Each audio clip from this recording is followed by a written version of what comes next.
মুহুর্মুহু ক্ষেপণাস্ত্র হামলায় কেঁপে উঠল গোটা ইসরায়েল।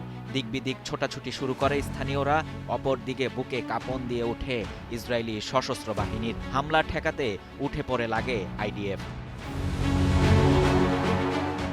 ইসরায়েলের স্থানীয় সময় রবিবার রাত 11:30টার দিকে এ হামলা চালায় ইরানের Islamic revolutionary guard corps IRGC.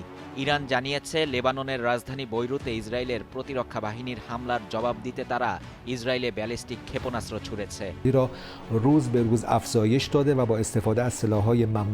এদিকে আইডিএফ জানিয়েছে, কতগুলো ক্ষেপণাস্ত্র ছুড়েছে ইরান তা নিশ্চিত হতে পারেনি তারা। তবে উত্তর ইসরায়েলের অনেক জায়গায় ক্ষেপণাস্ত্র সতর্ক অ্যালার্ম বেজেছে। আইডিএফ আরও জানায়, উত্তর ইসরায়েলকে লক্ষ্য করে এক ঝাঁক ব্যালিস্টিক ক্ষেপণাস্ত্র ছুড়েছে ইরান এবং এয়ার ডিফেন্স সিস্টেমের মাধ্যমে সবগুলোকে আঘাত করার আগেই ধ্বংস করে ফেলা সম্ভব হয়েছে। হামলার পর তাৎক্ষণিকভাবে ইসরায়েল জুড়ে স্কুলসহ যাবতীয় শিক্ষা প্রতিষ্ঠান বন্ধের নির্দেশ দিয়েছে নেতানিয়াহুর সরকার।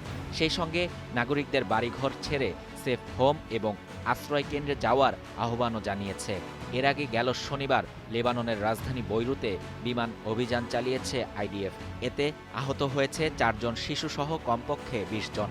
একই দিন দক্ষিণ লেবাননেও বিমান অভিযান পরিচালনা করেছে আইডিএফ। এতে লেবানিজ সেনাবাহিনীর এক ব্রিগেডিয়ার জেনারেল সহ বেশ কয়েকজন সেনা নিহত হয়েছেন। উত্তর ইসরায়েলে ক্ষেপণাস্ত্র নিক্ষেপের পর এক্স পোস্টে ইরানের প্রতিরক্ষা বাহিনীর উপদেষ্টা মহসিন রেজাই বলেন, আমরা বারবার বলে আসছি, লেবাননে যুদ্ধবিরতি লঙ্ঘন এবং আগ্রাসন ইরান সহ্য করবে না। আজ রাতে আমরা আগ্রাসনকারীদের জবাব দিলাম। তবে এটি শুধুমাত্র একটি সতর্কবার্তা। অশুভ শক্তি যদি এই সতর্কবার্তা আমলে না নেয়, পরবর্তী আঘাত হবে আরও ব্যাপক এবং এজন্য আগ্রাসনকারীদের চড়া মূল্য দিতে হবে।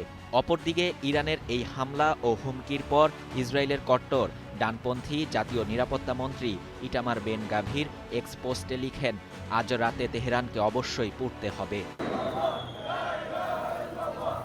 শাহরিয়ার শাফাত, বাংলা নিউজ 24।